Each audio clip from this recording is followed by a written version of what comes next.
Very few white musicians actually play that kind of blues that you played in the 60s. You get it when you get young people who sort of want to work with you. Do you find that they're awestruck by you, or that they sort of... You got an award the other day from Prince Charles for being 25 years in the music business. In the ever-evolving world of rock and blues, few names command the reverence that Eric Clapton does.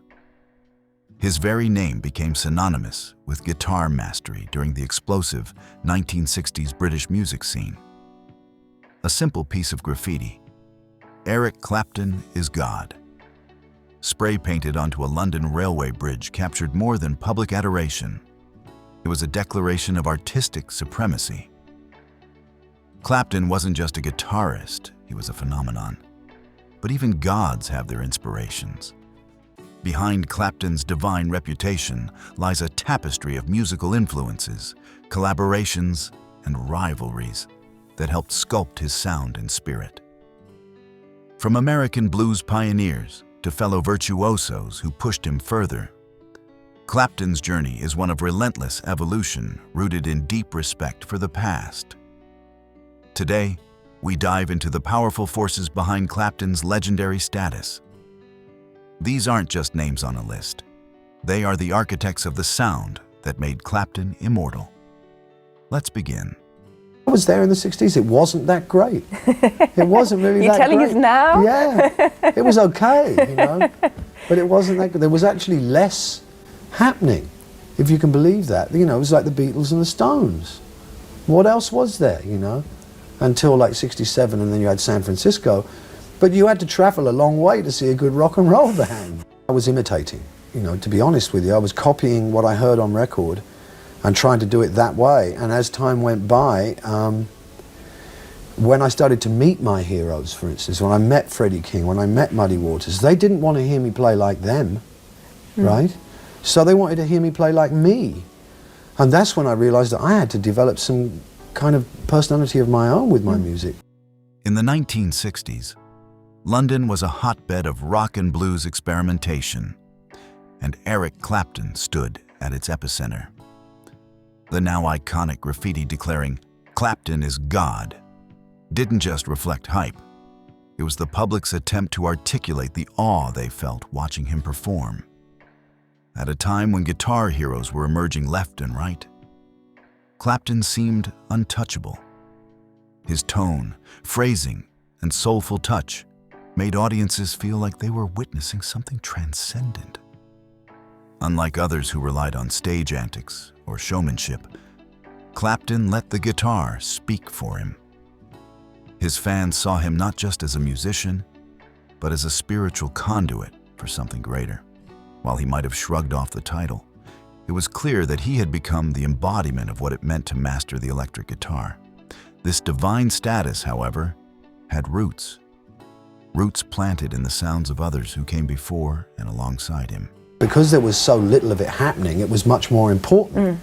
You know, the centers were New York, San Francisco, and London. And there was probably 2 bands in each town that were worth going to see. So, I mean, it was really like, oh God, this is exciting stuff. But it's better now, I think. You've got so much more choice. Yeah, but I mean, it must have been something. It must have been something that you had, something that you did. Well, it was, I mean, from my personal point of view, it was a great time in my life because I was in my early 20s, and you know, that part of your life is always exciting because you feel like the world is your oyster, you know?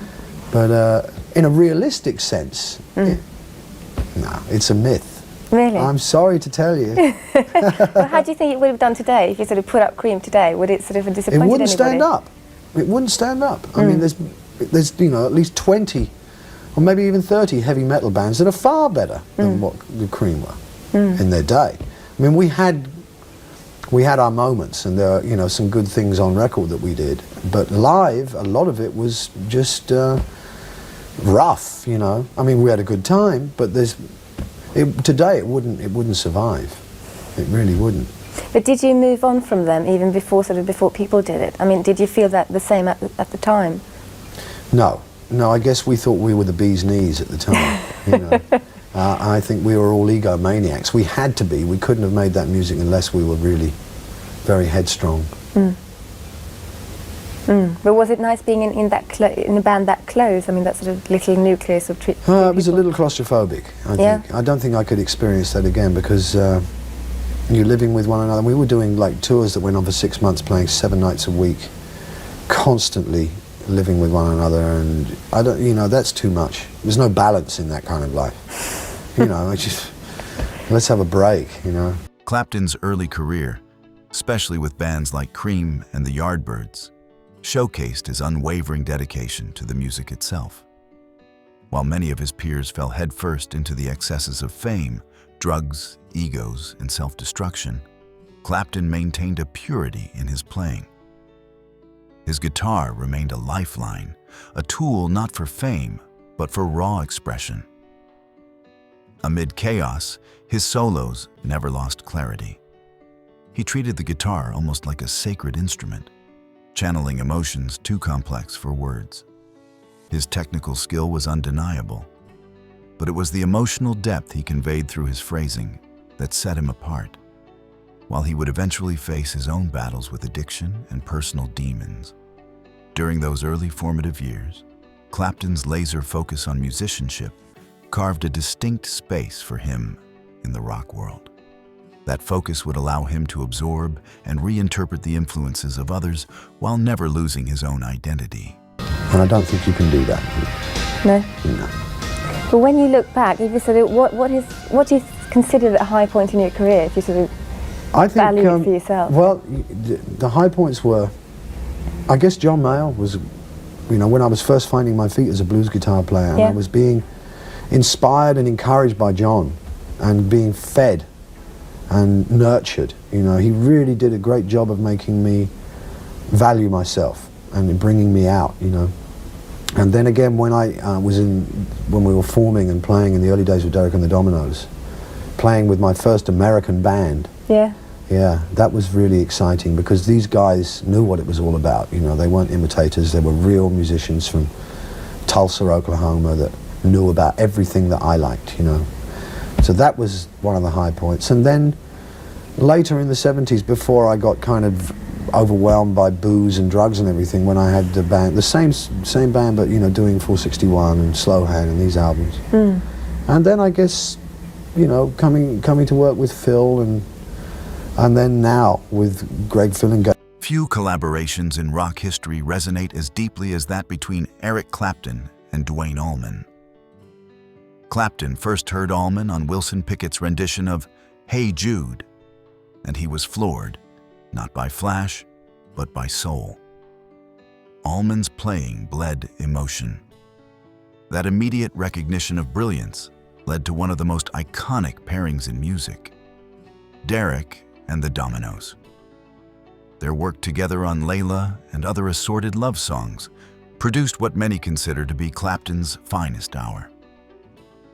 Layla wasn't just a song. It was a desperate, beautiful wail of unrequited love. And Allman's slide guitar wept right alongside Clapton's aching vocals.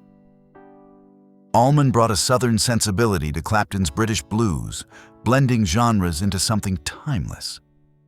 Their musical bond was brief. Allman died tragically young, but its impact was seismic.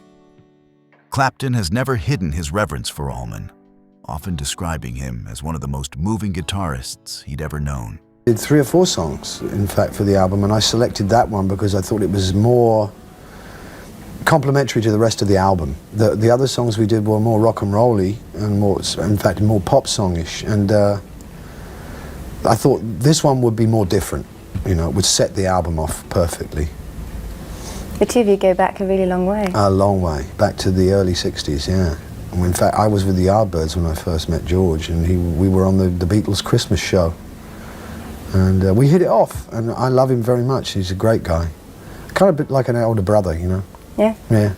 It must be hard to keep up friendships in this business, though. I mean, you move a lot, you work all over the place. And well, as time goes by, I mean, it's a bit like when you're at war, you know, you stick together, and it's like the old guys now, we do stick together because of all the competition, you know, and like, I find I have more in common with people that have survived the 60s and the 70s. You know, we've got the same sort of attitude, you know, and every one of us really, like Elton and the Stones and George and all of the guys, really, they're much more mellow now, and we value one another's friendship, you know. You've gone softer. Yeah? Yeah? Yeah. In some ways, harder in others. Yeah? Yeah. Such as? You would have to ask me that. I guess just more resilient, you know, more resilient. You roll with the punches better when you get a little more experienced. I don't tend to suffer from criticism or from mistakes as much as I used to. I used to be very, very insecure about reading bad reviews, things like that. Really? Yeah. They had a very profound effect on me earlier on, and now I'm not so moved by it, you know. I'm more secure in myself, I guess. When so many people really sort of care a lot about what you did in the past, is that difficult for you? Do you sort of feel that they like your past better than they like your future? Yeah. Or your present? Yeah, and I think that's sometimes tied in with their own lives, you know. Like when they got married, you know, something like that. They kind of like, they know the song that Cream did the first time they took their first girlfriend out or something, and so it's not it's like their own nostalgia they're suffering from. It has nothing to do with me at all. When Clapton first heard Robert Johnson, it wasn't just inspiration, it was haunting. Johnson's eerie vocals and unmatched fingerpicking left Clapton shaken. Songs like Crossroad Blues didn't just impress. They unsettled him with their emotional intensity. Johnson's legend is riddled with myth, including the infamous tale of selling his soul at the crossroads for guitar prowess. Whether myth or truth, his music carried a spectral power that gripped Clapton. Clapton would later pay tribute with a cover of Crossroads, turning it into a signature live staple with Cream. But unlike many blues covers of the era, Clapton approached Johnson's work with deep reverence. He wasn't just borrowing riffs, he was chasing the spirit behind the music. Clapton admitted that listening to Johnson was nearly unbearable at times because of the emotional weight. That raw authenticity became a cornerstone of Clapton's own sound, anchoring his blues explorations in something far more ancient. You got an award the other day from Prince Charles for being 25 years in the music business. Yeah. What was that like? It was very touching. Yeah? Yeah, it was at one of the Prince's trusts. I think it was the last one I did, and it was a surprise. I didn't know it was going to happen. And he does this thing where you line up. All the musicians that are going to play that night line up. He comes down and shakes your hand. And he had this thing, you know, it was like a beautiful solid silver guitar on a little pedestal with an inscription saying, "Congratulations for 25 years of making music from His Royal Highness Prince Charles." And it was very nice. Yeah. It was a nice little pat on the back. If Robert Johnson was Clapton's ghost, Muddy Waters was his anchor. The Chicago blues pioneer brought electricity to the blues, literally and figuratively. Clapton discovered Waters during his youth and became obsessed. His gritty vocals and piercing slide guitar informed everything Clapton later developed. British blues in the 60s was essentially a revival, and Muddy Waters was its patron saint. Clapton saw him not just as a musician, but as a symbol of unfiltered working-class expression. Songs like Hoochie Coochie Man and Mannish Boy taught Clapton that attitude and authenticity mattered just as much as technique. He later had the honor of sharing a stage with Waters, an experience he described with awe. It wasn't about fame or fanfare. It was about paying respect to a man who helped shape his musical DNA. For Clapton, Muddy Waters was more than an influence. He was a direct pipeline to the soul of the blues. The night Clapton first saw Jimi Hendrix perform in a small London club is the stuff of rock mythology. Clapton was already an icon at the time, and Hendrix was still a newcomer in Britain. But once Hendrix unleashed his electric fury on stage, everyone, including Clapton, stood stunned. It was raw, explosive, and utterly original. Clapton didn't see him as a rival, but as a fellow revolutionary. He recognized immediately that Hendrix wasn't copying anyone. He was inventing a new language for the guitar. Hendrix would go on to redefine rock guitar in a way few had before or since, and Clapton deeply respected him for it. Their brief overlap included jam sessions and shared admiration. But Hendrix's early death cut any long-term partnership short. Still, Clapton has often spoken about Hendrix with a mix of admiration and disbelief. For him, Hendrix was a once-in-a-lifetime comet, impossible to follow, but unforgettable. You get it when you get young people who sort of want to work with you. Do you find that they're awestruck by you, or that they're sort of, that you're this guitar god, that they're very afraid of talking to even, or? Well, a lot of it can depend on the way I behave, I think. I mean, if I was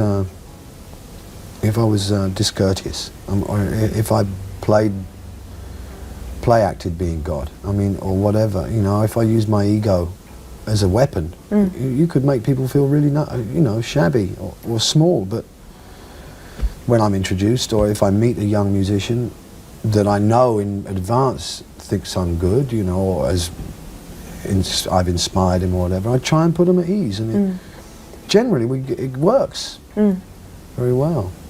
But I don't, you know, I don't have that.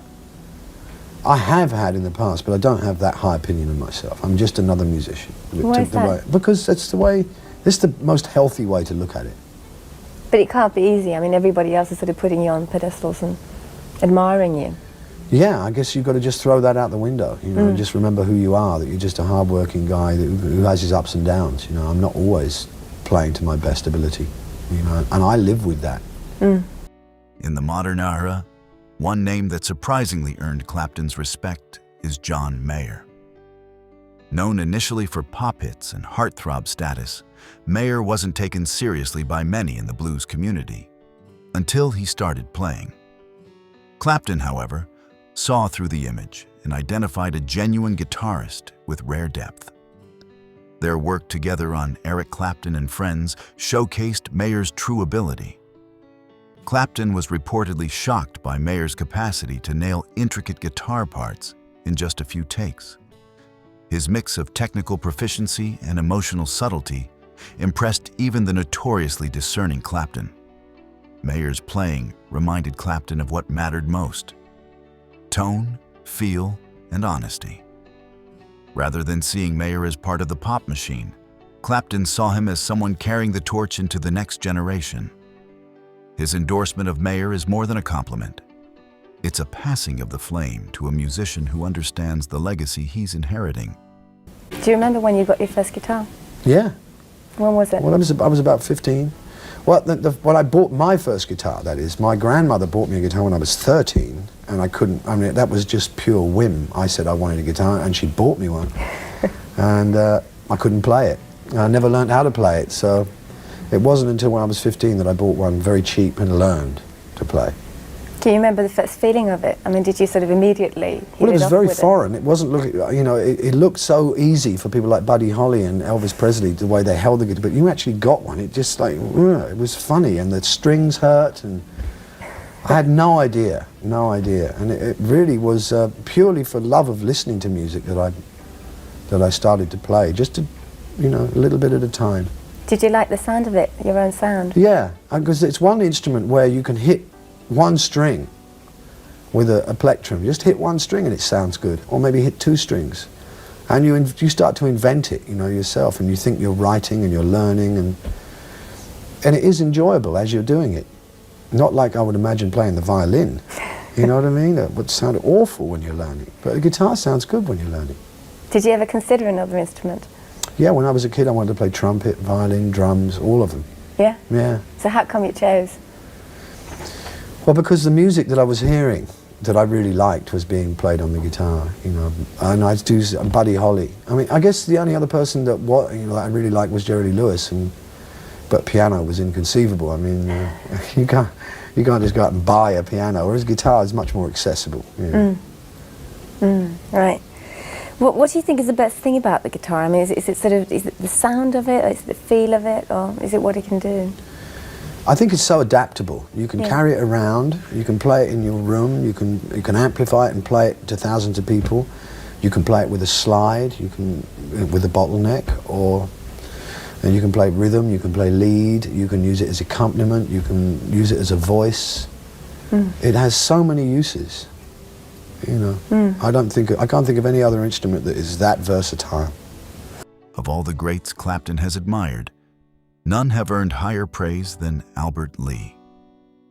While not as well known to mainstream audiences, among guitarists, Lee is revered as a technical wizard.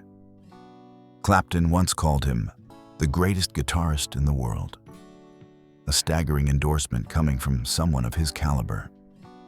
Lee's style, fluid, lightning fast, yet melodically rich, mesmerized Clapton. He viewed Lee not just as a peer, but as a superior in terms of pure technical execution. Their collaborations, both live and in the studio, further solidified this mutual respect. Clapton has often emphasized that Lee doesn't just play fast, he plays meaningfully, always serving the song. In a world where guitarists often get lost in their own solos, Lee remains a beacon of musical integrity. For Clapton to reserve his most heartfelt admiration for Albert Lee speaks volumes. In his eyes, Lee embodies everything a guitarist should be, and more. Very few white musicians actually play that kind of blues that you played in the 60s. There weren't many then. There are a lot more now. Yeah.